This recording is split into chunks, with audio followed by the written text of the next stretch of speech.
This is David Lelak with IHI Home Inspections.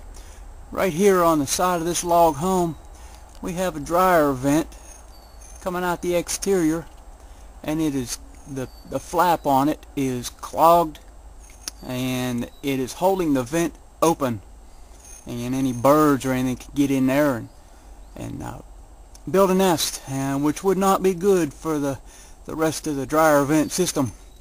It needs to be either cleaned out so it works properly or replaced. Hey, just David Lelak, IHI Home Inspections.